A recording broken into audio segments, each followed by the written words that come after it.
حسینوں میں حسین ایسے کہ محبوب خدا ٹھہرے۔ کائنات میں اللہ نے اپنے محبوب کو جو کمال دیے ہیں، اس سے بڑا کیا کمال ہوگا کہ اللہ نے اپنی محبوبیت عطا فرمائی اور نبیوں کی سرداری کا تاج محبوب کے سر پہ رکھ دیا، خاتم النبیین بنایا۔ اور آقا کریم فرمایا کہ میں اللہ کے ہاں خاتم النبیین ہوں، اور اللہ نے مجھے اس وقت نبوت عطا فرمائی جب آدم علیہ الصلوۃ والسلام ابھی مٹی اور پانی کے درمیان تھے، ابھی ان کا خمیر گوندا جا رہا۔ وَآدَمُ لَمُنْجَلِدٌ فِي طِينَتِهِ، تو آدم علیہ السلام مٹی اور پانی کے درمیان تھے۔ فرمایا میرے سر پہ اللہ نے اس وقت عظمتوں کا تاج رکھ دیا تھا، نبوت کا اور ختم نبوت کا تاج اس وقت رکھ دیا تھا۔ اچھا، میں آج صبح کو کہہ رہا تھا کہ کسی نے کہا نہیں، علم خدا میں حضور نبی تھے، یعنی فی علم اللہ، اللہ کے علم میں حضور نبی تھے۔ تو میں نے کہا یہ تو مقام مدح پہ ہے، تو اگر حضور علم خدا میں نبی تھے تو آدم علم خدا میں نبی نہیں تھا، نوح علم خدا میں نبی نہیں تھے، موسیٰ و عیسیٰ علم خدا میں نبی نہیں تھے۔ اللہ کا علم جو ہے وہ حادث نہیں، قدیم ہے، حصولی نہیں، حضوری ہے۔ تو اس لیے اللہ کے علم میں تو پہلے تھا، تو پھر حضور نے اس کو یہ کہا کہ میں اللہ کے علم میں ہوں، تو پھر مقام مدح کیسے بنتا ہے؟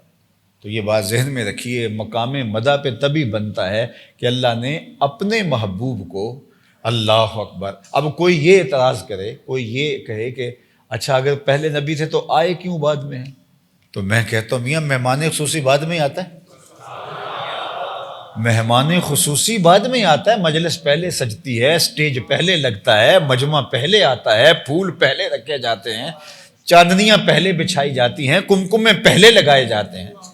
تو وہ پہلے آ بھی جائے تو کمرے میں بٹھا دیا جاتا ہے، حضرت آپ سب سے پہلے جا کے نہیں بیٹھیں گے، باقیوں کو آ لینے دے، سب سے بعد آپ ہی تشریف لائیں گے، چاہے وہ سب سے پہلے ہی کیوں نہ آ گئے ہوں۔ تو اس لیے حضور کو تخلیق تو سب سے پہلے جو ہے وہ کیا گیا، لیکن منظر پہ سب سے بعد میں لائے گئے، جب کائنات کی بزم سج گئی اور دنیا جو ہے وہ رنگینیوں سے، بو کلمونیوں سے، رنگوں سے اور خوبصورتیوں سے دنیا سج گئی، اور اللہ نے اپنے محبوب علیہ الصلوۃ والسلام کو پھر منصہ شہود پہ لا کے دنیا کو بتایا، لوگوں کائنات بن گئی تو کائنات کا مہمان خصوصی بھی جلوہ گر ہو رہا۔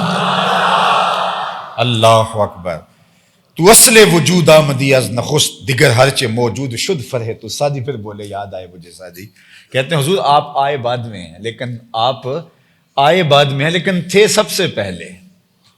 اللہ اکبر۔ ہمیں لگتا ہے پہلے تنا ہے، پھر شاخیں ہیں، پھر پتے ہیں، پھر کلیاں ہیں، پھر پھول ہیں، پھر پھل ہے، پھل پکتا ہے تو پھر بیج بنتا ہے۔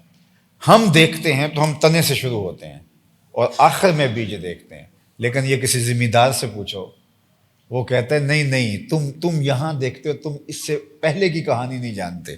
مجھ سے پوچھو تو سب سے پہلے بھی بیج تھا، سب سے آخر میں بھی بیج آیا۔ اللہ اکبر۔ تو اصل وجود آمدی از نخست، دیگر ہرچ موجود شد فرح توست۔ اور میاں صاحب کا اپنا لہجہ دیکھیے، نور محمد اس ویلیدہ آدم اجے نہ ہویا، نور محمد اس ویلیدہ آدم اجے نہ ہویا، اول آخر دوویں پاسے اوہ مل کھلویا۔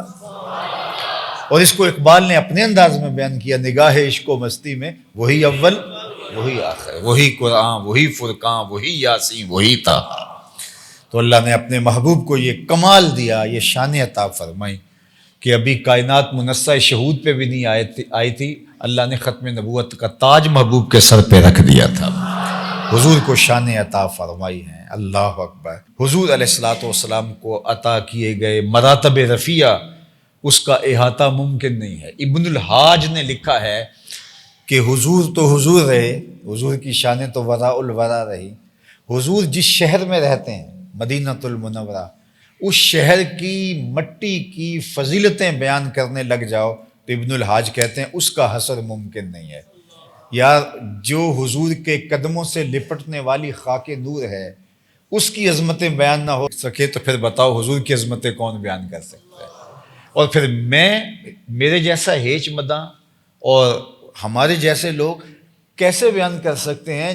ظہوری صاحب کو ایک شعر مجھے بڑا اچھا لگتا ہے، اسی کی ظہوری نالے ساڈا کی بیان ہے، اسی کی ظہوری نالے ساڈا کی بیان ہے، او دیاں تے صفتاں دا نات خاں قرآن ہے، صورتاں سپارے رنگ نبی دے جمال دا، لب کے لے آواں کتوں سونا تیرے نال دا، لب کے لے آواں کتوں، اللہ اللہ کیا خوب کہا، اللہ اکبر، لب کے لے آواں کتوں سونا تیرے نال دا، کیا کمال اللہ دی، بلغ العلا بکمالہ،